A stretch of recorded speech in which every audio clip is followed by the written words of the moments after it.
الحمد لله وكفى وسلام على عباده الذين اصطفى أما بعد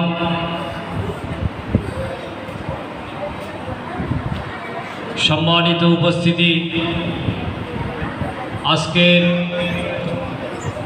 নাহদাতুল উম্মাহ foundation আয়োজিত নাহদাতুল উম্মাহ মাদ্রাসার হিফজুল কোরআন বিভাগের ছাত্রদের নতুন সবক অনুষ্ঠানের সম্মানিত সভাপতি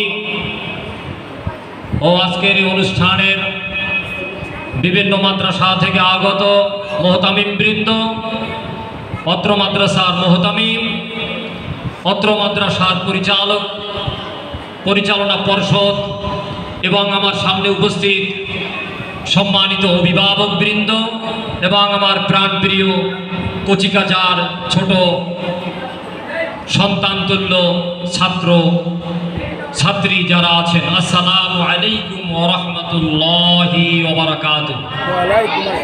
এই কোরআন শরীফ এবং কোরআনের নাজিল, কোরআন অবতীর্ণ, কোরআন তেলাওয়াত এর ফায়দা সম্পর্কে অনেক আলোচনা হয়েছে।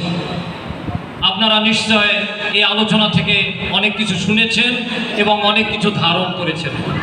আমি আপনাদের সাথে এর পাশাপাশি অন্য কিছু যোগ করতে চাই। আপনারা একটু ধৈর্য ধারণ করে আমার কথাগুলো একটু শুনবেন, এটা আমার প্রত্যাশা। ছাত্রদের অনুষ্ঠান, তো ছাত্ররা যদি অনুষ্ঠানে মন না দেয়, অন্যদিকে মন দেয়, তাহলে তো আলোচনা জমবে না। জমবে গত 2016 সাল থেকে এই মাদ্রাসা পরিচালনা করে আসছি এবং এক ঝাঁক তরুণ শিক্ষক বৃন্দের অক্লান্ত পরিশ্রমের মধ্য দিয়ে হাঁটি হাঁটি পা করে এই পর্যন্ত এসে পৌঁছেছি। এই পর্যন্ত আসতে সবচেয়ে বেশি যে সহযোগিতা করেছেন তা হচ্ছে অভিভাবক বৃন্দ। আমাদের যে কোনো বিষয়ে আপনারা আমাদের ডানে বামে সামনে পিছনে থেকে পরামর্শ এবং সহযোগিতা করেছেন। এই আপনাদের সহযোগিতা না পেলে এই কয় বছরের ভিতরে নাহদাতুল উম্মাহ মাদ্রাসার এই পরিচিতি হতো না। আপনাদের প্রতি আমরা পরিচালনা পরিষদ সহ এই মাদ্রাসার শিক্ষকবৃন্দ আপনাদের প্রতি কৃতজ্ঞ। নিশ্চয় আপনারা খুশি হবেন। আমরা আপনাদের প্রতি অত্যন্ত কৃতজ্ঞ যে আপনাদের সহযোগিতার কারণেই এই মাদ্রাসা এ পর্যন্ত এসে পৌঁছতে পেরেছে। আমাদের যে সমবয়সী বা আমাদের চেয়ে বয়স বেশি হয়েছে এমন মাদ্রাসাও এত দ্রুত আগাতে পারেনি, এমনও দু একটা আছে। তো কিভাবে আগালো? শুধু আপনাদের সহযোগিতায়। এখানে যে সমস্ত অভিভাবকরা আসেন তারা মাদ্রাসার খোঁজ রাখেন, ছাত্রর খোঁজ রাখেন, শিক্ষকদের খোঁজ রাখেন। আপনি আপনার বাচ্চাকে একটি মাদ্রাসায় ভর্তি করেছেন, সে কিছু শিখবে। তো শিখবে কি আপনি দিয়ে গেলেই, না আপনাকে সজাগ থাকতে হবে? আল্লাহ রাব্বুল আলামিন বলছেন, ওয়ালা নাবলুওয়ান্নাকুম বিশাইইম মিনাল খাউফ ওয়াল জু ওয়া নাকসিম মিনাল আমওয়াল ওয়াল আনফুসি ওয়াস সামারাত। এখানে বালা মুসিবতের যেমন কথা বলা হয়েছে, সন্তান সন্ততি সম্পদের সাথেও তুলনা করা হয়েছে। সন্তান কিন্তু সম্পদ, সম্পত্তি না। সন্তান কি? সম্পদ। এবং সন্তান হচ্ছে অমূল্য সম্পদ। আপনি একটা বাড়ি করবেন, আরেকজনে সেটা দখল করতে পারে। আপনি একটা সম্পদ ঘরে নিলেন, সেটা যদি আপনি অযত্ন করেন অন্যজনে সেটা নিয়ে যেতে পারে না। ঠিক তেমনিভাবে আপনার যে সন্তান, আপনার সন্তান একটা সম্পদ।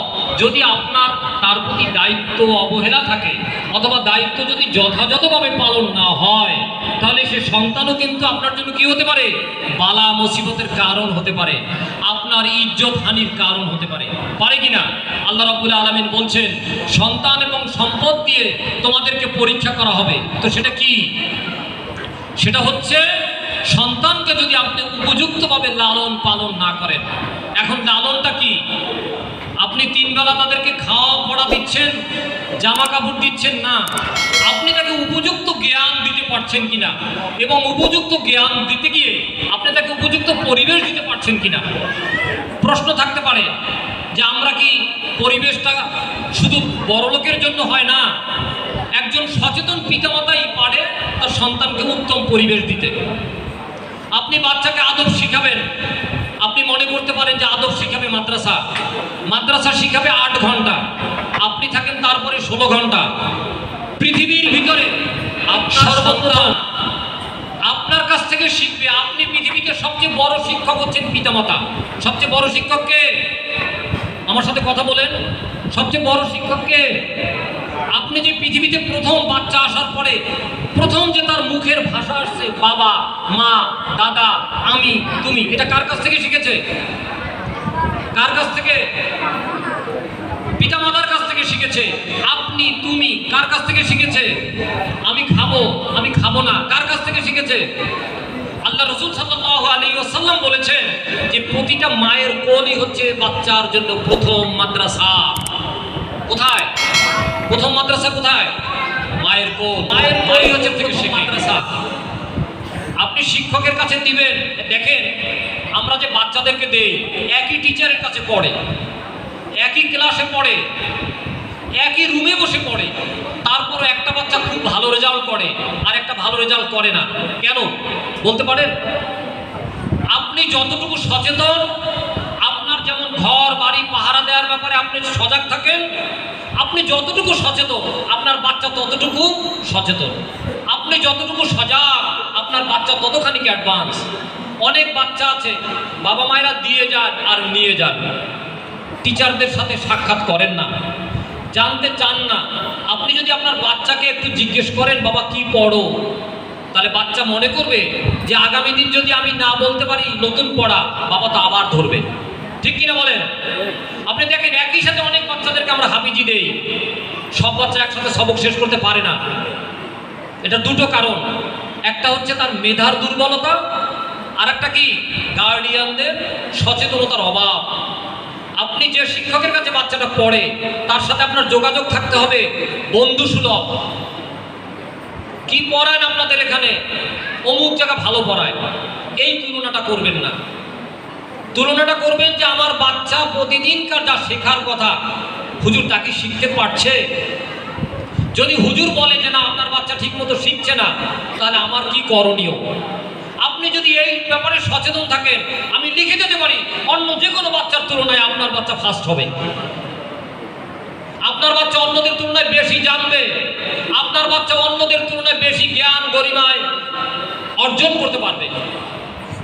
আমরা দেখি এই মাদ্রাসা আমরা যারা প্রথম থেকে ছিলাম, যারা এখন অনেক অভিভাবকরা আছেন প্রথম থেকে, যখন ছোট ঘরে ছিলাম তখন আপনারা কি বলতেন যে হুজুর ঘরটা একটু বড় করেন, হুজুর জায়গাটা একটু বড় করেন, বাচ্চারাদের কষ্ট হয়। এখন কিন্তু আমরা অনেক বড় জায়গা করে দিয়েছি, নাকি করেছি না? এখন শিক্ষক বাড়ছে, খোলামেলা পরিবেশ হয়েছে, আগের চেয়ে সুযোগ সুবিধা বাড়ছে। এখনো যদি আপনাদের ভিতরে এই চেতনা থাকে যে এখানে কি পড়ায়, অমুক জায়গায় ভালো পড়ায়, আমাদের এখানে শিশু বাচ্চাদের যে ক্লাসগুলো দেখা যায়, যে শিশুদের 1, 2 এবং শিশু নার্সারি যথেষ্ট ছাত্রছাত্রী আছেন এবং গার্ডিয়ানরা আসেন। এরপরে 2, 3 পর থেকে গার্ডিয়ানরা খুব কম আসেন। আমি আমার কথা বলবো, আমি হেফ শেষ করেছি, তারপরে মাদ্রাসায় পড়েছি। আমি দাখিল পরীক্ষা দেওয়ার সময় আমার আব্বা খুঁজতে গিয়েছে যে আমার ছেলে টকি দেখে না তো, টকি টকি বুঝেন? টকি আমিও জানতাম না। আমাদের মাদ্রাসার যিনি হোস্টেল সুপার, বোর্ডিং সুপারেন্ট বলে, সে বললো হাজি সাহেব টকি কি? টকি বুঝেন না? ওই যে লোকজন দল বেঁধে দেখে টিকিট কেটে, মানে সে সিনেমা বুঝাতে চেয়েছে। আপনি বুঝতে পারছেন যে তার বাচ্চা হাফেজ, দাখিল পরীক্ষা দিয়েছে, নিশ্চয় তো কোরআন হাদিস একটু একটু পড়ছে, তারপরে তার মনে হচ্ছে যে অন্যদের সাথে মিলে বাচ্চা আবার সিনেমা দেখতে যায় না তো। একথা শুনে বোর্ডিং সুপারেন্ট হুজুর বলছেন যে হাজি সাহেব তো তোমাদের ব্যাপারে খুবই সজাগ। আমি কিভাবে বুঝলেন হুজুর? গতকালকে জিজ্ঞেস করেছে যে বৃহস্পতিবার আমার বাচ্চারা বিকেলে কোথায় যায়, টকি দেখে নাকি। আমি বুঝেছি টকিটা কি, কিন্তু আমি এমনভাবে ভাব নিয়েছি যেন টকি আমি শুনিনি। তা বলছে বায়োস্কোপ। তা বলছে হাজি সাহেব বায়োস্কোপটা কি? তখন বলছে বায়োস্কোপও চিনেন না। এবং অনেক হুজুর মাদ্রাসার প্রধান তারা ভাবতেন যে হাজি সাহেব কি এটা তালিকা করে নেয় নাকি, মাসে একবার আসবেই। এই সচেতনতা আপনারা বাড়ান। আমাদের মাদ্রাসার চেয়ে অমুক মাদ্রাসা ভালো না, আপনার আপনারা আপনাদের সচেতনতা বাড়ান, আমাদের কোনো দুর্বলতা থাকলে সেটা বলেন, আমাদেরকে পরামর্শ দেন যে হুজুর এইভাবে করলে ভালো হয়। আমাদের এখানে শিক্ষাবৃন্দর বাইরেও একটা সুন্দর পরিচালনা পর্ষদ আছে। এই যে একটু দেখি, একটু একে দেখেন, লেখা ব্যানারের নিচে লেখা আছে নাহাদাতুল উম্মাহ ফাউন্ডেশন। এই ফাউন্ডেশনে আমরা 7 জন লোক এখানে সময় দেই। 7 জন। কতজন? আমাদের সম্মানিত প্রিন্সিপাল সাহেব সহ, এখানে যিনি শিক্ষা সচিব আছেন মাওলানা আব্দুর রহিম সাহেব, এ 2 জন সহ আরো 5 জন লোক আমরা এখানে সময় দেই। আমরা কিসের জন্য দেই বলেন তো? আপনাদের কাছ থেকে দোয়া নেব। ওই দোয়ার সাথে একটু পরামর্শ যদি আমাদেরকে দেন, তাহলে আমরা আপনাদের প্রতি আরো বেশি কৃতজ্ঞ থাকবো। অভিভাবক হিসেবে আপনি আমার বাচ্চাকে এখানে পড়াইতে দেওয়ার দরকার নেই। শুধু পড়াটা হচ্ছে না, আমরা যখন আপনার সাথে শেয়ার করব, আপনিও একটু খুঁজে দেখেন কি কারণে হচ্ছে না। আপনি আমার সাথে শেয়ার করেন যে ভাইজান এভাবে হলে একটু ভালো হয়। আমাদের দুর্বলতাগুলো আমরা দেখব, আপনার দুর্বলতা আপনি দেখেন। আপনার বাচ্চাই উচ্চ শিক্ষিত হবে। এই আশুলিয়া অনেক বাড়িওয়ালা শিক্ষিত লোক ছেলে বিএ পাস এমএ পাস নেই, মাওলানা নেই, কিন্তু বাহির থেকে এসে এখানে ভাড়ায় থাকে, তাদের ছেলে ডাক্তার ইঞ্জিনিয়ার হচ্ছে। কিভাবে বলেন? কিভাবে ভাড়ায় থাকে হচ্ছে? কিভাবে হচ্ছে? এই জন্য যে তিনি মনে করছেন যে আমার যেহেতু সম্পদ অন্য কিছু নেই, তাহলে এই ছেলে মেয়েগুলো অন্তত শিক্ষিত হোক। যদি আপনি আরো একটু সচেতন হন, ঘরে যে আপনার গিন্নি আছে, আপনার যে সহধর্মিনী, তার সাথে যদি আপনি একটু সমানভাবে আলাপ করেন। আমরা এমনও গার্ডিয়ানদেরকে দেখি, বাবা বলে এখানে পড়ো, মা বলে ওখানে পড়ো, শেষে বাচ্চা বলে আমি কোথাও পড়বো না। আমি এমনও বাচ্চার বাসায় গিয়েছি, বাচ্চা বলছে আমি আর পড়বই না। আপনার বাচ্চা আমাদের কাছে থাকবে 8 ঘন্টা, আপনার কাছে থাকে কয় ঘন্টা? 16 ঘন্টা। কিন্তু লেখাপড়ার পরেও তো আপনার কাছে আজীবন থাকবে, থাকবে না? তাহলে আমরা কি সেই ব্যাপারে যদি সচেতন হই, এই আশুলিয়াতে আমরা আপনাদের সাথে আপনাদের বাচ্চাকেও আমাদের বাচ্চার মতো যদি মনে করে সময় দেই, তাহলে সেই বাচ্চা অবশ্যই ভালো রেজাল্ট করবে এবং এই মাদ্রাসা থেকে বের হয়ে আলেম হবে, এই মাদ্রাসা থেকে বের হয়ে ডাক্তার হবে, এই মাদ্রাসা থেকে বের হয়ে ডাক্তারি পড়তে যাবে, এই মাদ্রাসা থেকে বের হয়ে ইঞ্জিনিয়ারিং পড়তে যাবে। আপনি যদি বলেন যে আমার ছেলে খালি হাফেজ হবে আর মাওলানা হবে, তাহলে আপনার তো হিন্দু ডাক্তারের কাছে যেতে হবে। আপনি কি চান না আপনার বাচ্চা হাফেজ হওয়ার পরে একজন ডাক্তার হোক? কে কে চান না হাত জাগান। যারা শুধু চান না তারা হাত জাগাবেন যে আপনার বাচ্চা চাই না যে আমার বাচ্চা ডাক্তার হোক। কি কথা মনে একটু উল্টে গেছে না? কে কে চান না আমার বাচ্চা শুধু কোরআনের হাফেজ হবে, মাওলানা হবে, আর কিচ্ছু দরকার নেই, আমি হিন্দু ডাক্তার দেখাবো, হিন্দু ডাক্তারের কাছে যাব আমার বউয়ের সমস্যা বলতে? কে কে কথা আছেন হাত জাগান। তাহলে আপনারা চাচ্ছেন যে আপনাদের মতো আপনারাও যেন যেমন বাচ্চা ডাক্তার হবে তেমন বাচ্চা আলেমও হবে, নাকি বলেন? হবে না? আপনি ব্যাংকে যান, সেখানে সুদের লেনদেন হয়, ব্যাংকে যান ঘুষের কথা ওঠে। আজকে যদি আপনার বাচ্চাটা ব্যাংকের ম্যানেজার আলেম হতো, তাহলে আপনার মতো আর একজন বাবার বয়সী লোকের বলতে পারতো না যে আপনার ফাইল ঠিক নাই, ফাইল ঠিক করে নিয়ে আসেন। আবার কানে কানে আর একজন এসে বলতে পারতো না যে ফাইল ঠিক করে আমরাও দিতে পারি, যদি একটু সময় দেন, যোগাযোগ রাখেন। এর মানে কি? এর মানে কি? আমরা বলি যে দুনিয়ার দ্বন্দ্বে রন্ধ্রে অন্যায় অবিচার চলছে। আরে ভাই, অন্যায় তো আপনি শুরু করেছেন। সবাই বলে যে হুজুর হতে হবে। কোথায় লেখা আছে সবাইকে হুজুর হতে হবে? সৎ হতে হবে, সৎ। আল্লাহ রাব্বুল আলামিন বলছেন ইন্নাল্লাযীনা আমানু ওয়া আমিলুস সলিহাত কানাত লাহুম জান্নাতুল ফিরদাউসি নুজুলা। বলা নাই সবাইকে হুজুর হতে হবে, বলা হয়েছে ঈমান আনো এবং সৎ কাজ করো। এখন সৎ কাজ করতে গেলে সৎ ডাক্তার দরকার নাই? আছে কিনা বলেন? নাইলে তো আপনার জীবন্ত বাচ্চাকে ইনজেকশন দিয়ে মাইরা বলবে যে বাচ্চা মরা হয়েছে। আপনি অফিসে যাবেন, আপনাকে সুদের জন্য চাপ দিবে, ওই সমিতি আছে তাদেরকে সমিতি থেকে লোন নিতে হবে, সুদের কারবার। তাহলে আমি শুধু বাচ্চাকে হাফেজ বানাবো আর হাফেজের পরে আর কোনো কিছু বানাবো না? না, আমার বাচ্চাকে আলেম বানাবো এবং এই দুনিয়ার আলেম হবে, আখিরাতের আলেম হবে। এই ব্যাপারে কে কে আছেন এইবার হাত জাগান। দুনিয়া এবং আখিরাতের আলেম হতে হবে 2 জায়গায়। আল্লাহ রাব্বুল আলামিন বলছেন রব্বানা আতিনা ফিদ দুনিয়া, কি বলেছেন? হাসানাতাও ফিল আখিরাতি হাসানাতাও ওয়া কিনা আযাবান নার। আমি যে আয়াতটি তেলাওয়াত করেছি ইন্নাল্লাযীনা আমানু ওয়া আমিলুস সলিহাত, এখানে বলা হয়েছে তোমরা বিশ্বাস করো আল্লাহ, আল্লাহর রাসূল, কিতাব, আখিরাত, ভাগ্য এবং ইয়াউমুল হাসরের উপরে, এরপরে তুমি সৎ কাজ করো। এখন সৎ কাজ কি? সৎ কাজ কি? যে কোনো অন্যায়টাই আপনি করবেন না, তো সে অন্যায়টা যদি আপনি না করেন, আপনাকে তাকে জানাতে হবে সেটা তাসবিহ পড়ো, নামাজ পড়ো, রোজা রাখো আর বেহেশতে চলে যাও। তাহলে দুনিয়ার এই 65 বছর জীবনটা আপনার কিসের কাজে লাগবে? এই জন্য লাগবে যে আপনি কোরআনের 6666 আয়াত, খালি নামাজের জন্য 82 আয়াত দেওয়া হয়েছে, বাকি আয়াতগুলো কিসের এইটা আমরা জানি না। আমরা কোরআন শরীফ পড়ি, এটা জানি না। এটা জানতে হলে আপনাকে ডাক্তার হতে হবে, এটা জানতে হলে আপনাকে ইঞ্জিনিয়ার হতে হবে, এটা জানতে হলে আপনাকে থানার ওসি হতে হবে, আবার আলেম হতে হবে। আপনি যদি কোরআনের হাফেজ সহ থানার ওসি হন, তাহলে কোনো লোকের মোবাইল হারাই গেলে আর বলবে না যে ওটা খুঁজতে 3 বছর লাগবে, বলবে?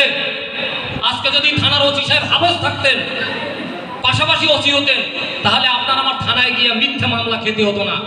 302, 306, 304, 54 ধারা, 57 ধারা, শুকনা ধারা, পুলিশের আছে যত ধারা, আকাশে আছে যত তারা। এর কারণ কি? আপনারা আলেমরা মনে করি যে আমি মসজিদ আর মাদ্রাসা নিয়ে পড়ে থাকবো আর দুনিয়া সব গোল্লায় যাক। তাহলে দুনিয়াই যদি গোল্লায় যায়, তাহলে আপনার বিচার হবে কি নিয়া? কালকে আমাদের দিন আপনাকে জিজ্ঞেস করা হবে কি, যে তুমি জীবন পেয়েছো, মৃত্যুর মাঝখান, এই যে মাঝখানের সময়টা, জীবন মৃত্যুর মাঝখানে, সেটার উপরে কি হবে? হিসাব হবে। সেটা কি? আপনি হালাল রুজি খাবেন, হালাল খেতে হবে না? আপনার হালাল খেতে হবে না? তো হালাল খেতে হলেই তো আপনাকে ব্যবসা বাণিজ্য করতে হবে। সেই ব্যবসা বাণিজ্য করতে হলে ব্যবসা জানতে হবে। আমাদের এই মাদ্রাসাটা আপনাদের দোয়া এমন মাদ্রাসা যে আমরা পাশাপাশি এখান থেকে আপনি বের হয়ে এসএসসি পরীক্ষা দেন। অনেক গার্ডিয়ান জানে এখানে যে কিতাবখানা কোথায়। আরে ভাই, যেটা বই ওইটাই কিতাব, ওইটা উর্দুতে লেখা থাকুক, আরবিতে লেখা থাকুক আর ইংরেজিতে লেখা থাকুক, ওটাই কিতাব। কিতাব ওটাই যেটা দিয়ে আপনি জ্ঞান অর্জন করবেন। সেটা যদি দুনিয়ার জ্ঞান হয় তাহলে দুনিয়ার কিতাব, আখিরাতের জ্ঞান হলে আখিরাতের কিতাব। আমি কথা অনেক বেশি বাড়াতে চাচ্ছি না, আপনাদের শুধু ঘুম ভাঙাতে চাই। আশুলিয়ায় এই মাদ্রাসায় সেই মাদ্রাসা, আপনি চাইলে আপনার ছেলেকে ডুয়েল, ডাবল রোল প্লে করাতে পারবেন। আর যদি মনে করেন যে না, ডাবল রোল দরকার নাই, वो मस्जिद में जाएगा, सिर्फ नमाज पढ़ेगा, किताब पढ़ेगा, मस्जिद में रहेगा, বাস ওকে। তাহলে ওই মাদ্রাসা আমরা এখনো দিতে পারি নাই। আমাদের এই মাদ্রাসা দিলে হলে দুনিয়াও শিখবে, আখিরাতও শিখবে। আমরা সেই মাদ্রাসা দেওয়ার চেষ্টা করতেছি। এর কারণ হলো, এক একটা হাফেজ ছেলে যদি পাশাপাশি কোরআনের অর্থ বুঝে, পাশাপাশি দুনিয়ার কি কি প্রয়োজন বুঝতে পারে, তাহলে সেই হবে প্রকৃত আলেম, উত্তম মানুষ হবে। শুধুই মানুষ হবে না, একজন ভালো মানুষ হবে। আমার জন্য দোয়া করবেন। আপনারা আমাদের মাদ্রাসার বিভিন্ন কাজে সহযোগিতা করে আসছেন এবং আগামী দিনেও আপনাদের সহযোগিতা পাবো, এই আশাবাদ ব্যক্ত করে আমি আমার বক্তব্য শেষ করছি। ওমা তাওফিক ইল্লা বিল্লাহ।